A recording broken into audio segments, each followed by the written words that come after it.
What is going on, everyone? So today I kind of wanted to talk a little bit about emulation. Now, more importantly, or more specifically, Switch emulation. Now, for those that don't know, emulation is essentially a way that we can play games such as, I don't know, Switch games, DS games, PlayStation 1 games, PlayStation 2 games on our modern PCs without having to use the actual hardware. Now, some of you may remember that I am a pretty big advocate for emulation. I mention it on pretty much nearly every one of the videos I've ever done. I did it on the PS Vita video. I think I touched on it on the Among Us OS video as well, but emulation is something I really strongly believe in. Over the last few years, emulation for the Switch has really began to take off. So I decided that today we could not only take a look at Switch emulation, but we could discuss it a little bit more and discuss why some people recently have been getting just a little bit annoyed about emulation, and a lot of people just kind of spreading a lot of misconceptions about emulation. So this basically all started the other day when Metroid Dread was released. Now, on day one, when Metroid Dread was released, it was reportedly working on both Yuzu and Ryujinx, which are both Switch emulators, and it was running flawlessly at 4K 60 FPS. Now, for those that don't know a lot about emulation, this is a very big breakthrough. It means that Switch emulation is to the point now where not all, but most games work in some way or another.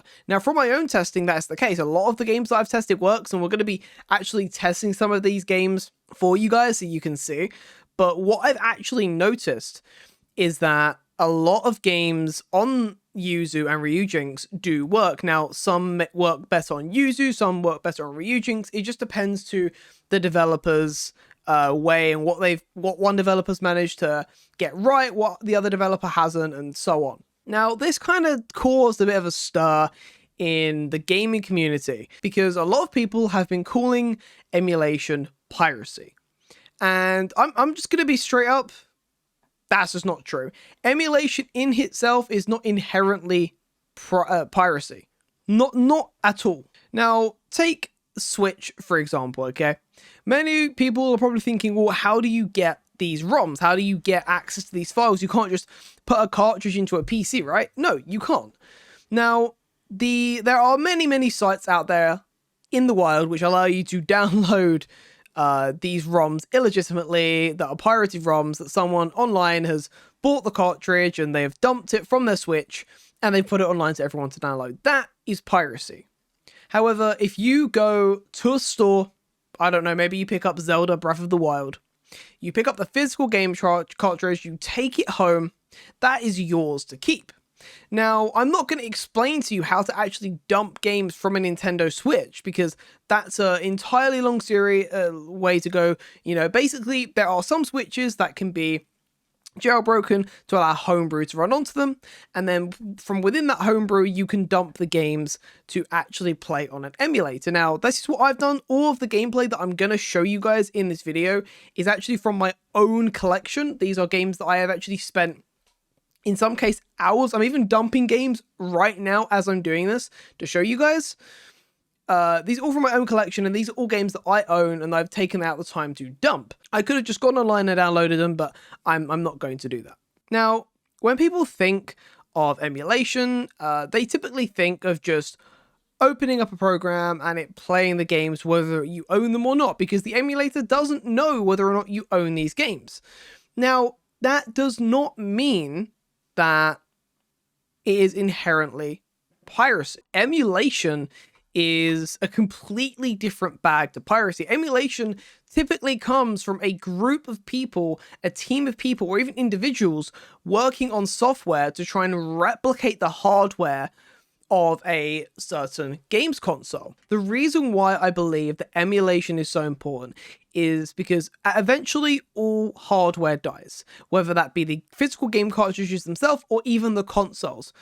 Even now, consoles such as the PS1 or even older consoles, some very early games consoles, these consoles will not last forever. These consoles are no longer in production. Hardware does have a lifespan. It fails. And while things are, to some extent, getting better and more efficient and making sure they last longer, eventually all consoles are going to die out. Eventually, it's going to be practically impossible to play these things on hardware. Now, a couple of reasons why you might use emulation, even if you own the hardware. Say, for example, you have, I don't know, a Nintendo 64, which doesn't run via HDMI. It runs via composite. Now, you can get these little boxes to upscale them and things like that, but they're expensive. Why should you have to do that when you own these games? If you run an emulator on a system, there you go. You don't have to worry about getting adapters to try and convert your analog signal to a digital signal to, say, run it on a HDMI or a 4K monitor. These emulators allow you to upscale these games and experience them again properly, and it preserves them.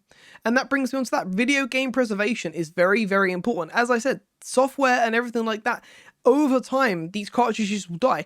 Even look at Pokemon Omega Ruby and Alpha Sapphire. Certain regions of them games, the actual cartridges, I don't know if it was a bad batch, but some of them are actually started to degrade already. The only way to actually preserve these games is via emulation. So yeah, that's the kind of the rant portion of this video. I'm not going to go into this too much. There's many, many different examples I can use to tell you guys about emulation, about what's piracy, what isn't piracy. There's so many different videos. Look at any modern vintage gamer video. Look at Some Ordinary Gamer. I'm trying to think of like other people, but just look at pretty much any tech YouTuber or anyone you've seen on YouTube focus on retro gaming or anything like that. Emulation is a massive part of it, and it allows us to play these games on consoles which wouldn't usually be possible.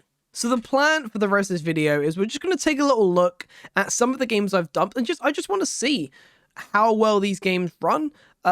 Most of these I've tested already. Some of these I haven't. All right, so I think it's time for us to actually take a look at some games. Now, I have got some games here that I have dumped already. I was going to try and dump some more of my games, but to be honest with you, some of them just take, the bigger the game, the longer these games take to dump, and because it's running on SD card speeds, it can just take so long to do it.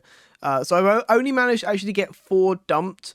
I have installed updates for some of them. The only one I haven't dumped the update for is Pokemon Sword. I just didn't get around to doing that, but we're gonna try out a few of them now. Not all of these work, or some of these work, but they're not great. But they're not fantastic. Let's first we'll just go with Legend of Zelda Breath of the Wild. Now, this game originally released on the Wii U. You can run it using CEMU, which is the Wii U emulator, but it does also work on Yuzu. There's a couple of different things you can do on Yuzu. There are a couple of different mods that you can run on this game. But if we run into this and we actually load in here, you will see that, as far as I'm aware, Legend of Zelda Breath of the Wild it's got the great rating, which is 1 above perfect, meaning that this game is playable, as far as I'm aware, from start to finish, with maybe a few glitches or a few frame drops. And personally, my rig is a 8700K and a 2070, so it's not a high-end rig, but it's also not a low-end rig. It's a pretty well-spec'd gaming PC, but you can see here that where we are running it at, I would say, 30 FPS locked. In the docked mode, we can switch it. If I press, there's a button down here, if I can change it to the handheld mode, and you see the resolution go down. But it does run pretty well. I think I currently have 1 mod installed to this game, and what it does is, because this game on the Switch has variable resolution, where the resolution will change depending on what's going on. I actually have a mod on that locks it at the maximum resolution now. That will probably cause a lot more, what I would say, drops in frame rate and stuff, but I would say the combat works well enough. The game does seem to run, well, I would say, actually pretty well. We can full screen it if we want to. There we go. I've actually full screened the game now. But yeah, I could say this game runs well enough. No problems that I see. There are loads of other mods. There is a 60 FPS mod for this game that exists. But from what I've tested on it, the way that the 60 FPS mod works in this, it ties the frame rate to the game time of it. So if it's below 60 FPS, it runs slowly, and I can't get it to run at 60 FPS. But as you can see, this game is I'll tab out real quick, but it is fully playable. You can see I'm like not lying to you guys. You can fully just drag the game around, and it does run pretty well, which is amazing, to be honest. It's nice to see that Switch emulation has got to a point that we're able to play essentially one of the best, yes, it's an original Switch title, but one of the best I just died, but one of the best Switch games that there are around on an emulator. Now some games just flat out don't work, Mario Kart being one of them. I tried testing it out before this video. I'll even undo the patch here to see if it works, but it does seem that Mario Kart does require some workarounds. Some games require workarounds. I haven't actually been able to figure out the workaround for Mario Kart, but as far as I'm aware, there is a way to get it to work, but it is one of those games as listed as it does have some issues. But for me, it usually crashes, like, immediately. Yep, there we go. The frame rate just goes from 60 down to 0, and then the game just fully crashes, and there's nothing I can do about it. Let's look at Pokemon Sword, a game that's compatibility has been listed as okay. Now, I haven't tested Pokemon Sword running via Yuzu.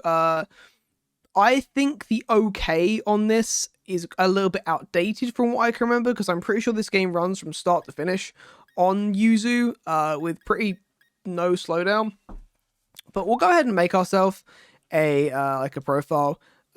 They've done their best to actually copy the keyboard from it. I think this is accurate enough actually to the keyboard, but we'll go ahead and make ourselves a profile. We'll go through the intro sequence, go get our starter Pokemon. I kind of want to see how well it runs. Now, as I say, as far as I'm aware, there are a few slowdowns with it, so we'll have to just see exactly what them slowdowns are. But yeah, this is the intro sequence. Those that play Pokemon Sword and Shield, you'll probably recognize this. I mean, it looks like it's running pretty well to me. Yeah, nothing looks like it's running out of the ordinary. No frame drops from what I can see. The game's locked to 30 FPS anyways. There is a 60 FPS mod for this game as well, but as far as I'm aware, it runs the game at double speed. It's not really a 60 FPS thing. It just essentially just changes the speed the game runs at.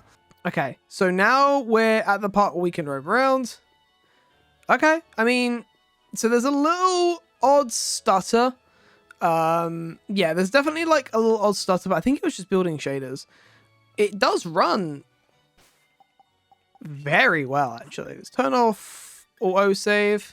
Right, let's see if the battle sequence that's about to occur here runs well enough, because obviously it's all good and well. You can run around and just a little odd stutter, which doesn't really affect much. But what's important is, does the actual gameplay work with animations on now? A lot of people, when you first play for a Pokemon game, you have animations on.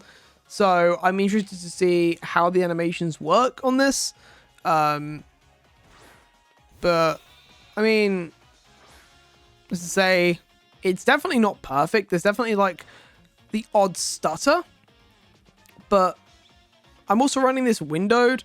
There's a good chance that if I was to run this, say, full screen exclusive mode, it would definitely be better. So yeah, there's definitely like a little bit of a frame drop, but yeah, no, Pokemon Sword and Shield, completely playable. The last example that I'm going to show you for emulation, and don't get me wrong guys, there are plenty, and I mean plenty, of games that run completely flawlessly on the Yuzu and Ryujinx emulator, but as I said before, I don't have time to necessarily show you them all. Now, Pokemon Snap is an interesting one, and I don't know if there's a way around the bug that I'm facing. I haven't really looked into it too much, but Pokemon Snap is an example of a game that runs basically maxed out frame-wise, but has actual glitches with the game due to the way that the game interacts with the original, the way the game would interact with the Switch system. Now, so yeah, Pokemon Snap at the moment does run, from what I've seen, basically flawlessly in terms of frame rate and like graphically. I haven't noticed really any bugs with it. Nothing game breaking, at least in terms of like graphical. There's no like textures missing, which is a pretty common thing you see when emulators aren't working. But graphically, I mean, graphically in general, Yuzu's very, very good because it's running, you're emulating NVIDIA hardware. which the Tegra X1 chip is a pretty like known about thing. But as you say, we can go here, we can take loads and loads of photos. You know, I'm just rushing through it here. We got Pokemon like Dodrio and all of this. We got like the Buffalant sleeping and eating and everything over there. We got all of that going on. What else we got? Anything around here? As I say, the game basically runs locked at 60 FPS. Okay, so we're just coming towards the end of the expedition on Pokemon Snap. I actually had to play through the entire thing, but this is going to be an example, providing it actually does it, because it's done it every time I've tried this so far. This should be an example of why, of another error that can happen in this emulator. With Switch emulation. So, photographs taken 37, Pokemon photograph 13. Let's see. This. Now, I took photos of Pokemon, and it immediately says I've no photos to show the professor, and it skips the evaluation. The entire point of the game, I get no XP or anything for it. See? I cannot get past level 1. Now, my theory behind this is the way that Pokemon Snap works on the Nintendo Switch is when you take photos of these photos get saved into an album, or they get temporarily stored possibly in memory or on the SD card before they get transferred to either a photo album if you decide to keep them, or deleted and wiped from memory. Now, I'm assuming because of this, because of the way it interacts with the Nintendo Switch, that Yuzu just doesn't have anything doesn't know how to store that memory, doesn't know what to do. Now, there may be a workaround for this that maybe I need to go research or whatever, but this is an example of an error that is such a tiny error, but it can essentially make an entire game that would otherwise run flawlessly completely unplayable, which is a really, really big shame. Now, some of you guys may remember in Pokemon Sun and Moon, where in the intro sequence, when you go into one of the first cities, you have to take a photo of a Pikachu. Via the Citra emulator, very, very early on, you basically wouldn't be able to get past that stage of the game without a patched version of the game that would essentially allow it to skip past it. Now, obviously, nowadays, the Citra development team and the 3DS emulation is so far gone and so good that that is basically a non-issue now in a lot of games. But it's the same sort of thing here, and it's also the same sort of thing that it's such a minor issue that they may not even look into it for a very long time, because their main goal is to try to get accurate emulation done. And I think that if this is a memory management issue or a storage management issue, it's something that they'll probably fix. They will definitely fix at some point, but it's just one of those things you have to do. The reason why I just wanted to check out, let's see if I can save photos to album. It shows all of these photos, but it has no subjects. There's a Hoot in there, there's a Wurmple. All of these are very clear photos that I took. So, yeah. But anyways, my reason to actually going through emulation in this video, and specifically Switch emulation, was just to show you guys how impressive technology is, and just how amazingly hard these people work to get emulation working, and just to explain you guys how important it is, you know? Especially with Nintendo games, a lot of these games are locked to that system, don't ever see a PC release, an Xbox release, a PlayStation release, and it just helps preserve games. Anyways, guys, Switch emulation, just overall, is a pretty, really cool thing, and I definitely suggest you guys keep an eye on it, because I predict within the next 2 years, Switch emulation's only going to get better and better and better. More and more games are being added to the list that are perfectly playable every single month, or every single time the devs update this, and they're going at a blazing fast pace. So, thank you guys so much for watching. There'll be a link in the description down below to the 8BitDo Pro 2 controller review if you guys want to go check that out. It's a really, really good controller, but you guys can actually see it properly for yourself down there. But thank you guys so much for watching, and I'll see you guys in another one. Peace out.